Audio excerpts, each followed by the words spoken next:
it's been a trying year, I don't know, it seems like 10 years, but what are, 2 or 3 of the top lessons you learned, during 2020 that you'll really utilize going forward? One of the number one lessons is that we should constantly take a harder look at the menu. Menu simplification. Menu simplification. Yep. I have a rule now, if something's gonna stay on the menu, something needs to come off.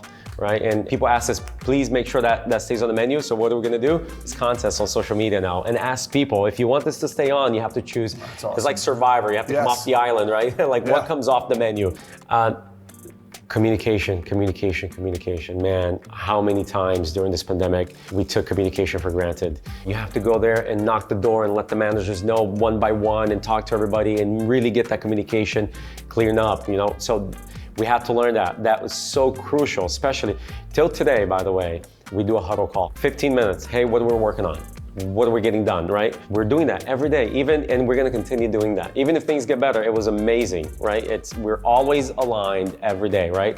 And then the managers do that with their team.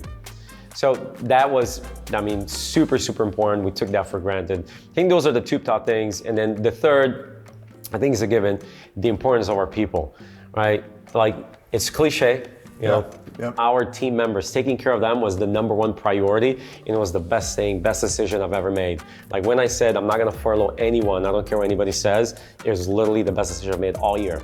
Right? And I did it out of a good heart, not because I have experience in leading, 180 people. It's just like, this is the right thing to do. We're gonna go back to our core values, do the right thing. Okay, we're gonna do the right thing. Best decision I've ever made. March was crisis mode. Safety became a priority, efficiency and speed became a priority, accuracy, which has always been a priority for the guest. Those things sort of started to lead the race over things like food quality, when our thinking was that we were a brand that was sort of known more for quality and presentation, and we were worried that we were gonna lose quite a bit more than we did. We noticed that a lot of the periphery menu items started to really sort of fall off, and that guests really wanted us for our core items. We focus on responsible sourcing. Salads were a big component to supporting that. The fact is that those salads took up about 50% of our kitchen capacity. We made the tough decision to 86 all the salads on the menu and focus on efficiently building, packaging, and distributing hamburgers. We started selling take-home cook-yourself lounge boxes where you could buy the raw product. You can share time around the grill and cook with the family, and we're supplying you every single thing from bun to bun that you would need to make lounge burgers at home. That was a big success, and so we're still selling those actually, and that'll continue to be part of our mix moving forward.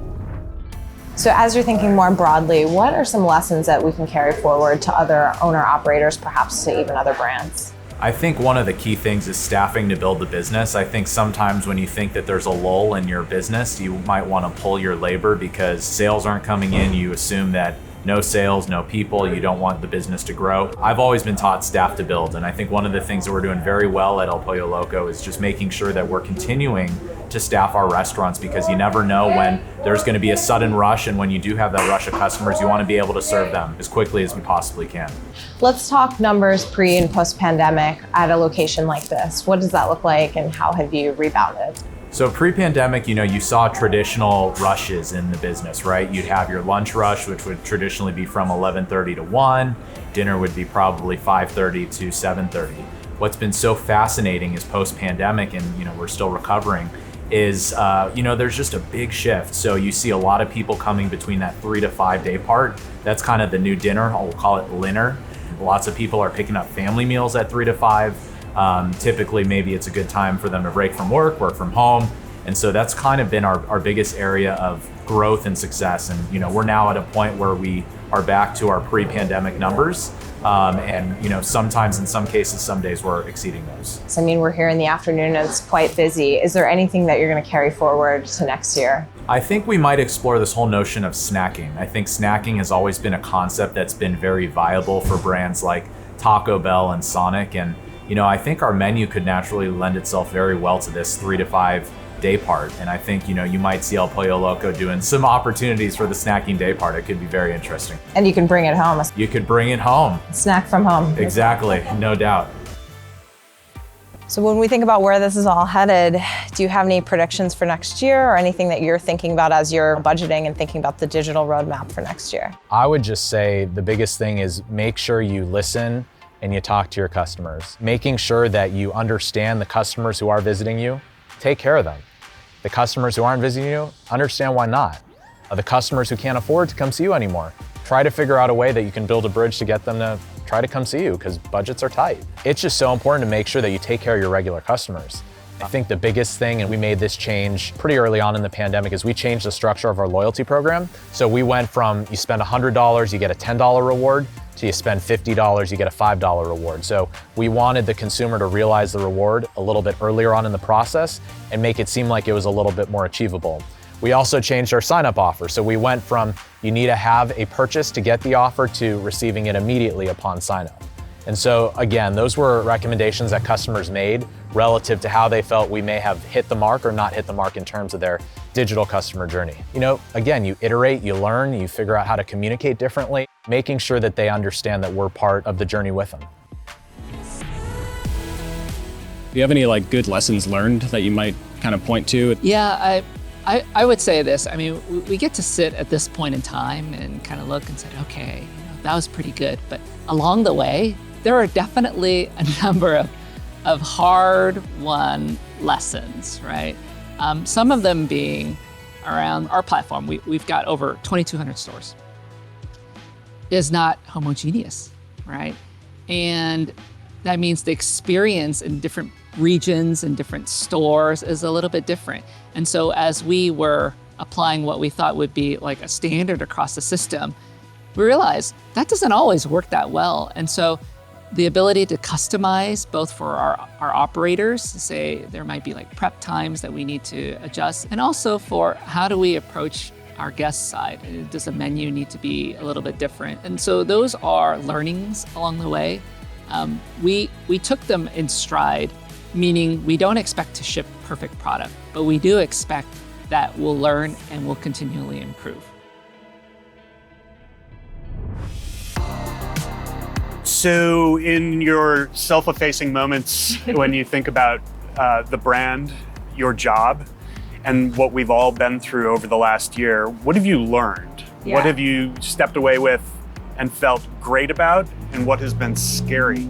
I think that I have learned, focus on our core competency, which, is almost Asian comfort food, right? There's this comfort factor to the brand that I think connects with people, and it's still interesting and exploratory, but it's accessible in a mainstream way. And so, especially in times of challenge or crisis, I think that transcends, and that's actually a really important factor as we think about how we move forward. We're on this mission to refine the brand, elevate the brand, present a more cohesive brand too. I think, over time, maybe we got a little bit distracted here or there. And so even with extensions like To Go, it's very purposeful in the name. It's P.F. Chang's To Go. And so I think there's just intentionality in that. And we are continually trying to evolve the guest experience so that we're delivering something really almost feeling fine dining, but at an accessible price point. So I think coming out of this, there will be less restaurants, right? Unfortunately. So I think there will be fewer. I think there will be some consolidation within the industry. I think technology becomes an even more powerful enabler as we move forward. I was looking at a stat the other day. I think it was in 2012, 87% of purchases were offline versus online. And next year, it's expected that paradigm is expected to cross, and more than 50% will be online. So I think there's just a very profound shift. I think a lot about, our restaurant footprint, and, it historically has been mall-based. I think, we're rethinking what that looks like going forward. And I think that the types of real estate, the types of retail spaces that we consider certainly evolve. I think the strong brands will survive, but I think, there will be less restaurants as well. Hopefully great ones, but. Yeah, it's interesting. There's been this, since the beginning of e-commerce, there's been these projections of what happens, from a total percentage of retail sales. Yeah.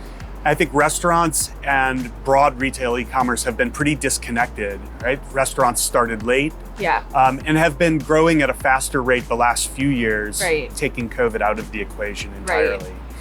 However, we've now just seen our first forecasts for the restaurant industry in particular, and very specifically one that caught our eye is 50% of restaurant sales digital by 2025. Yeah, that makes sense. Do you believe that stat? And I do. I think it may even come sooner than that. So we'll see. yeah, well, we're right there with you. We'll see.